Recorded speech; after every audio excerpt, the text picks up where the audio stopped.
আসসালামু আলাইকুম। বাংলা সংবাদে সবাইকে স্বাগত জানাচ্ছি। আমি চিন্তিয়া হক। শুরুতেই সংবাদ শিরোনাম।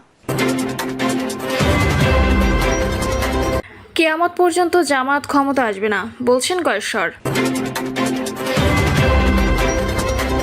এদিকে সহনশীল হন, ধৈর্য ধরুন, নইলে বিপদ কিন্তু সবার, বলছেন রাশেদ খান। জানাবো জামাতকে রাজনীতি করার সুযোগ দিয়েছে বিএনপি, বলছেন কামরুল।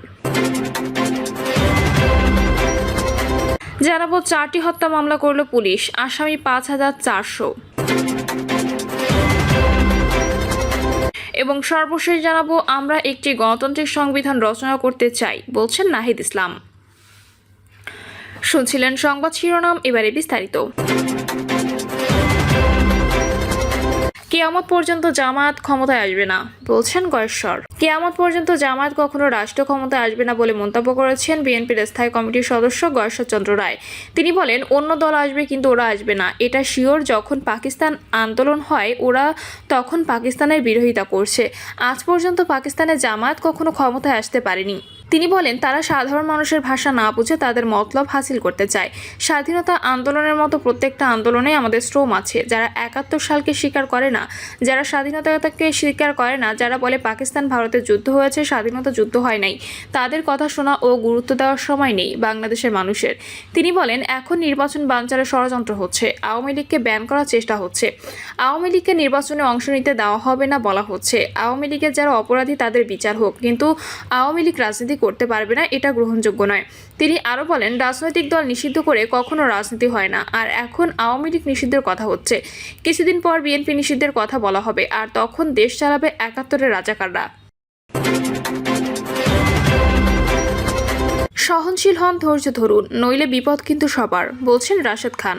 জাতীয় নাগরিক পার্টির মুখ্য সংগঠক নাসিরউদ্দিন পাটোয়ারির উস্কানিমূলক ও অনাকাঙ্ক্ষিত বক্তব্যকে কেন্দ্র করে কক্সবাজারে সংঘটিত অপ্রীতিকর ঘটনার নিন্দা জানিয়েছেন গণ অধিকার পরিষদের সাধারণ সম্পাদক মোহাম্মদ রাশেদ খান।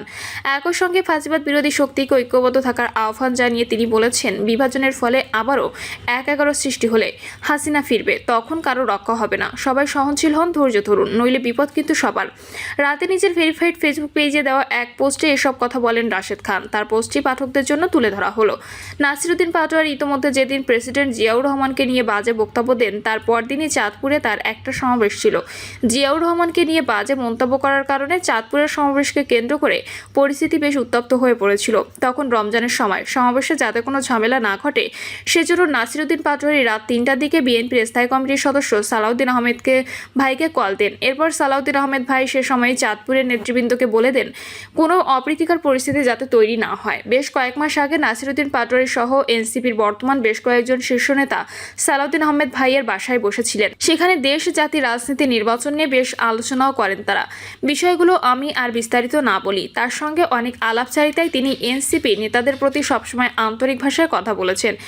ঐকমত্য কমিশনের বৈঠকেও এমন কিছু হাস্যজ্জ্বল ছবি ও ভিডিও প্রকাশিত হয়েছে। সালাউদ্দিন আহমেদ ভাইয়ের সঙ্গে আমার ও ভিপি নুরুল হক নূরের সম্পর্ক বিএনপির সঙ্গে যুগপৎ আন্দোলনের সময় থেকে। হাসিনার পতন নিয়ে কি করা যায় অসংখ্য আলোচনা তার সাথে হয়েছে। এমনকি 2024 জুনে যখন কোটা সংস্কার আন্দোলন আবারও শুরু হয়, তখন সালাউদ্দিন আহমেদ ভাই, নুরুল হক নূর ও আমি একসঙ্গে অনেক বিষয় সমন্বয় ও আলোচনা করেছি। তিনি এত আন্তরিক মানুষ, যারা তার সঙ্গে মিশতে পারেনি তারা হয়তো বুঝবেন না, যারা তার সঙ্গে মিশতে পেরেছেন তারা হয়তো তার আচরণ ও মেধার প্রশংসা করতে বাধ্য। আজকে তার বাড়ির পাশে গিয়ে তাকে নিয়ে এনসিপি নেতা নাসিরউদ্দিন পাটোয়ারির বক্তব্য অত্যন্ত উস্কানিমূলক ও অনাকাঙ্ক্ষিত। ফলশ্রুতিতে স্থানীয় নেতাকর্মীরা যে প্রতিক্রিয়া দেখিয়েছেন সেটাও দুঃখজনক ও অপ্রত্যাশিত। আমি মনে করি এনসিপি নেতাদের উচিত আক্তার হোসেনকে অনুসরণ করা। এনসিপি যদি দাঁড়ায় তবে আক্তারের সততা ও সহনশীলতার উপর দাঁড়াবে, আর বিএনপি তৃণমূলের নেতাকর্মীদের সহনশীল হতে হবে। বক্তব্যের উস্কানির ফাঁদে পড়ে ঘোলাটে পরিস্থিতির জন্য সবচেয়ে ক্ষতিগ্রস্ত আপনারাই হবেন। তাই বড় দল হিসেবে অনেক কিছু হজম করুন। আমি আজকের ঘটনার নিন্দা জানাই এবং ফ্যাসিবাদ বিরোধী শক্তিকে ঐক্যবদ্ধ থাকার আহ্বান জানাই। নইলে বিভাজনের ফলে আবারও 1/11 সৃষ্টি হলে হাসিনা ফিরবে, তখন কারো রক্ষা হবে না। সকলে সহনশীল হন, ধৈর্য ধরুন, নইলে বিপদ কিন্তু সবার। জামায়াতকে রাজনীতি করার সুযোগ দিয়েছে বিএনপি, বলছেন কামরুল।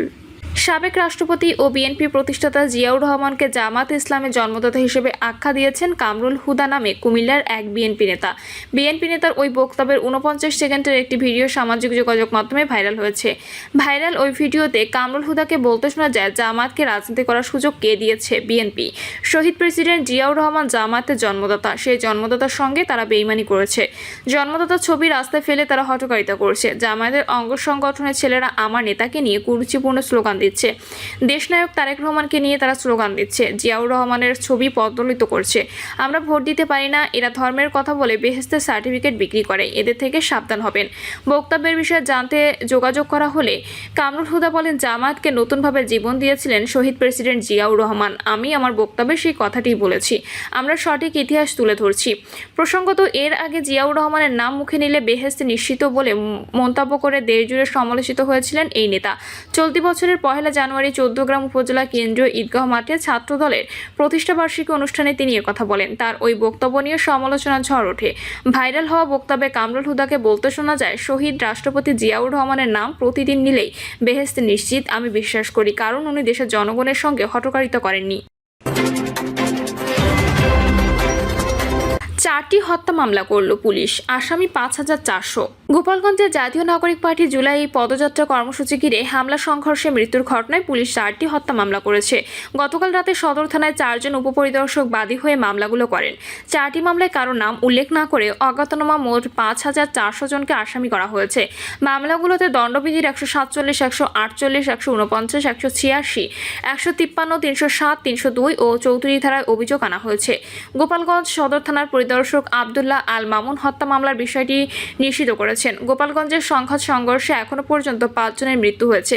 তারা হলেন গোপালগঞ্জ পৌরসভার উদয়ন রোডের বাসিন্দা দীপ্ত সাহা, জেলার টুঙ্গিপাড়া উপজেলার সোহেল রানা মোল্লা, কোটালীপাড়া উপজেলার বান্দাবাড়ি ইউনিয়নের হরিণাহাটি গ্রামের রমজান কাজী, ভেড়ার বাজার ব্যাপারীপাড়া এলাকার ইমন তালুকদার ও থানাপাড়া এলাকার রমজান মুন্সি। এর মধ্যে 4 জনের মৃত্যুর ঘটনায় মামলা হয়েছে। সোহেল হত্যা মামলার বাদী এসআই আবুল কালাম আজাদ, দীপ্ত সাহা হত্যা মামলার বাদী এসআই শামীম হোসেন, ইমন হত্যা মামলার বাদী এসআই শেখ মিজানুর রহমান। এই 3 হত্যা মামলায় প্রতিটিতে অজ্ঞাতনামা 1,500 জনকে আসামি করা হয়েছে।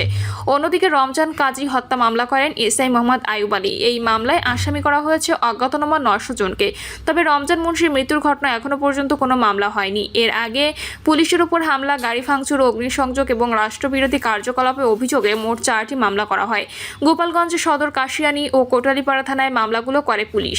4টি মামলায় কার্যক্রম নিষিদ্ধ আওয়ামী লীগ ও সহযোগী সংগঠনে 358 জনের নাম উল্লেখ করে ও অজ্ঞাতনামা 2650 জনকে আসামি করা হয়। এ ঘটনায় গত বুধবার থেকে আজ রোববার দুপুর পর্যন্ত জেলার বিভিন্ন স্থানে অভিযান চালিয়ে 321 জনকে গ্রেপ্তার করে আদালতের মাধ্যমে কারাগারে পাঠিয়েছে আইন শৃঙ্খলা রক্ষাকারী বাহিনী। এর মধ্যে গত 24 ঘন্টায় 15 জনকে গ্রেপ্তার করা হয়েছে। থানা পুলিশ সূত্র জানায়, সদর থানার নতুন 9 জন সহ মোট 101, কাশিয়ানীতে 77 জন, মুকসুদপুরে 28 জন, টুঙ্গিপাড়ার 27 জন ও কোটালীপাড়ায় নতুন 6 জনকে মোট 28 জনকে গ্রেপ্তার করেছে আইন শৃঙ্খলা রক্ষাকারী বাহিনী। এনসিবির কর্মসূচিতে আওয়ামী লীগ ও সহযোগী সংগঠনের নেতাকর্মী ও সমর্থকরা হামলা চালান।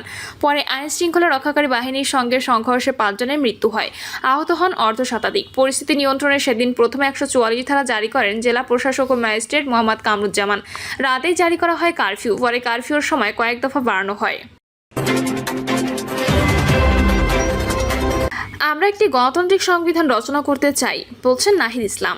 জাতীয় নাগরিক পার্টির আহ্বায়ক নাহিদ ইসলাম বলেছেন, রাঙামাটির নেতা MN লারমা 72-এর সংবিধানের বিরোধিতা করেছিলেন। আমরা মুজিববাদী সংবিধানকে বাতিল করে একটি গণতান্ত্রিক সংবিধান রচনা করতে চাই। নাহিদ ইসলাম বলেন, আমরা নতুন একটি চুক্তি করব, যেখানে আপনার আমার অধিকারও থাকবে।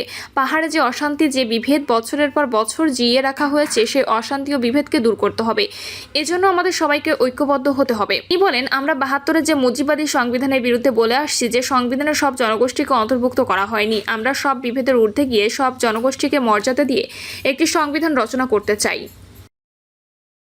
প্রিয় দর্শক, এই ছিল এখনকার সর্বশেষ সংবাদ। আপডেট সব সংবাদ পেতে চ্যানেলটি সাবস্ক্রাইব করে বেল আইকনটি ক্লিক করে রাখুন।